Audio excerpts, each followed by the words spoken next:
வணக்கம். ஆகாஷவாணி.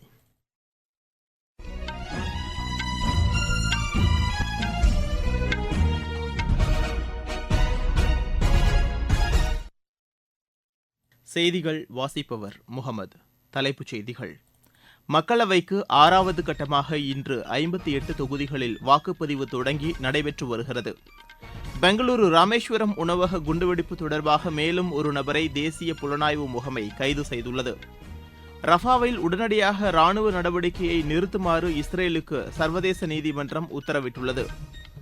வங்கக்கடலில் நிலவிய காற்றழுத்த தாழ்வு மண்டலம் இன்று புயலாக மாறும் என்று இந்திய வானிலை ஆய்வு மையம் கூறியுள்ளது.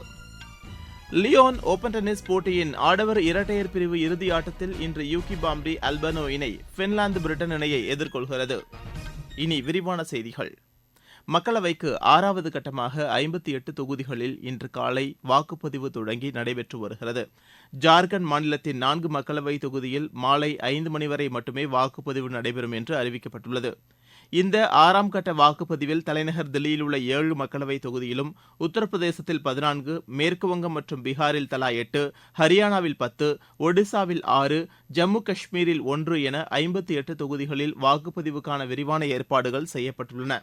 பிஜேபி மூத்த தலைவர்கள் திரு தர்மேந்திர பிரதான், திருமதி மேனகா காந்தி, ஹரியானா முன்னாள் முதலமைச்சர் திரு மனோகர்லால் கட்டார், பிஜேபி செய்தி தொடர்பாளர் திரு சம்பித் பத்ரா, மறைந்த முன்னாள் மத்திய அமைச்சர் சுஷ்மா ஸ்வராஜ் மகள் பன்சூரி ஸ்வராஜ், முன்னாள் கிரிக்கெட் வீரர் திரு மனோஜ் திவாரி, காங்கிரஸ் மூத்த தலைவர்களான திரு தீபேந்தர் சிங் ஹூடா, திரு ராஜ் பாபர், முன்னாள் மத்திய அமைச்சர் குமாரி செல்ஜா, திரு கண்ணையா குமார், சமாஜ்வாதி கட்சியின் திரு தர்மேந்திர யாதவ், மக்கள் ஜனநாயக கட்சியின் தலைவர் திருமதி மெஹபூபா முஃப்தி ஆகியோர் இன்று வாக்குப்பதிவு நடைபெறும் தொகுதிகளில் போட்டியிடும் முக்கிய வேட்பாளர்களாவர்.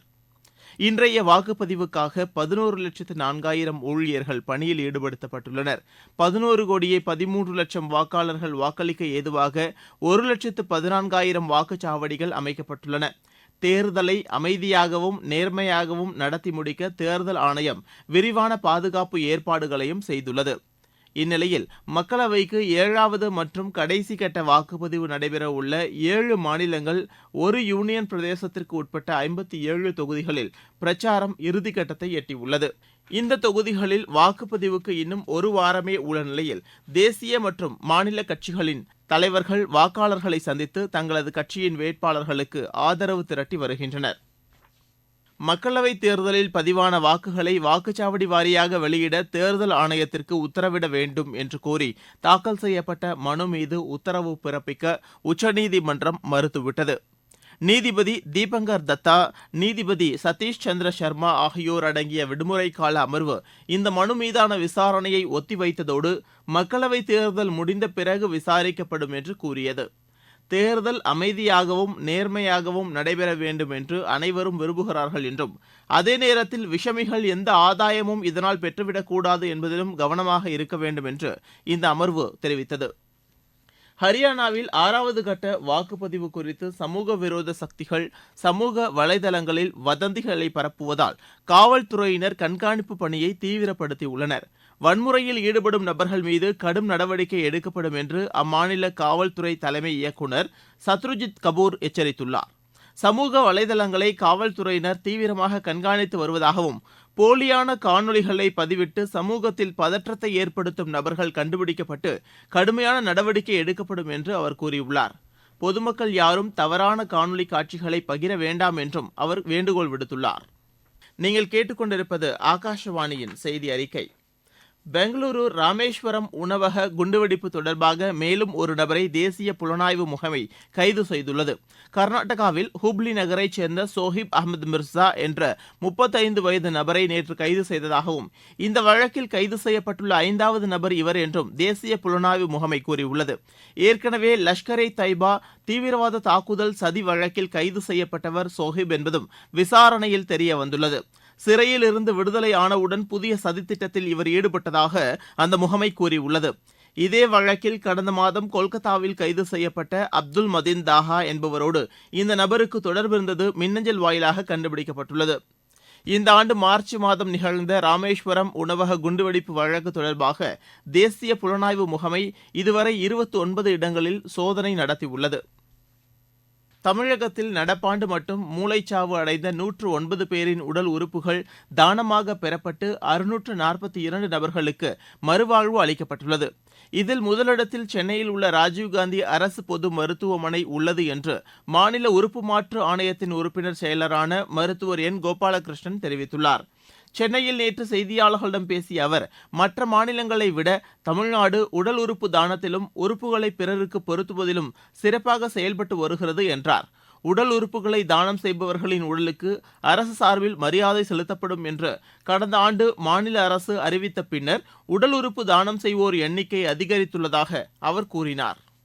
ரஃபாவில் உடனடியாக ராணுவ நடவடிக்கையை நிறுத்துமாறு இஸ்ரேலுக்கு சர்வதேச நீதிமன்றம் உத்தரவிட்டுள்ளது.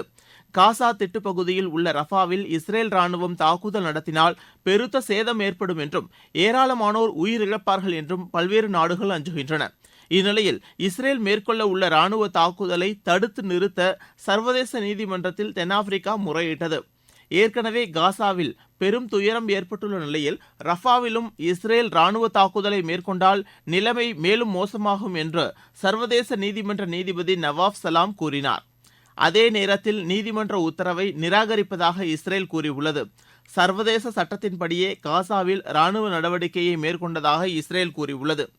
கடந்த ஆண்டு அக்டோபர் மாதம் இஸ்ரேல் பகுதிகள் மீது ஹமாஸ் இயக்கத்தினர் நடத்திய திடீர் தாக்குதலில் 1200 பேர் கொல்லப்பட்டனர். இதையடுத்து இஸ்ரேல் பாலஸ்தீனத்தின் காசா பகுதியில் நடத்திய தாக்குதலில் 35,000க்கும் மேற்பட்டோர் உயிரிழந்தனர். யுக்ரைனின் வடகிழக்கு நகரமான கார்கிவில் நடத்தப்பட்ட ஏவுகணை தாக்குதலில் 7 பேர் உயிரிழந்தனர், 21 பேர் காயமடைந்தனர். ரஷ்ய துருப்புகள் இந்த ஏவுகணைகளை செலுத்தியதாகவும் உயிரிழந்தவர்களில் பெரும்பாலானோர் அச்சு நிறுவனத்தில் பணிபுரிந்தவர்கள் என்றும் கார்கிவ் மாகாண ஆளுநர் தெரிவித்துள்ளார். ஏவுகணை தாக்குதல் நடந்தபோது அந்த அச்சகத்தில் 50 பேர் பணியாற்றிக் கொண்டிருந்ததாகவும் அவர் கூறினார். வங்கக்கடலில் நிலவிய காற்றழுத்த தாழ்வு மண்டலம் இன்று புயலாக மாறும் என்று இந்திய வானிலை ஆய்வு மையம் கூறியுள்ளது. இது வடக்கு வடகிழக்கு திசையில் நகர்ந்து தீவிர புயலாக வலுப்பெற்று நாளை நள்ளிரவு மேற்கு வங்கம் பங்களாதேஷ் இடையே கரையை கடக்கக்கூடும் என்று இந்திய வானிலை ஆய்வு மையம் தெரிவித்துள்ளது. இதன் காரணமாக அடுத்த 3 நாட்களுக்கு குமரி கடல் பகுதி, மன்னார் வளைகுடா மற்றும் அதனையொட்டிய தென் தமிழக கடலோர பகுதி, மத்திய கிழக்கு மற்றும் அதனையொட்டியுள்ள வடக்கு வங்கக்கடல் பகுதிகளில் சூறாவளி காற்று வீசக்கூடும் என்பதால் அந்த பகுதிகளில் மீன்பிடிக்க செல்ல வேண்டாம் என்று மீனவர்கள் அறிவுறுத்தப்பட்டுள்ளனர். இந்த நிலையில் மேற்கு வங்க மாநிலத்தில் புயல் முன்னெச்சரிக்கை நடவடிக்கைகளில் அம்மாநில அரசு ஈடுபட்டுள்ளது. வங்கக்கடலை ஒட்டிய கரையோர பகுதிகளில் தேசிய பேரிடர் மீட்புப் படையினர் தயார் நிலையில் நிறுத்தப்பட்டுள்ளனர். புயல் முன்னெச்சரிக்கை நடவடிக்கைகள் தொடர்பாக மத்திய அமைச்சரவை செயலர் திரு ராஜீவ் கௌபா நேற்று டில்லியில் உயர் அதிகாரிகளுடன் ஆலோசனை நடத்தினார்.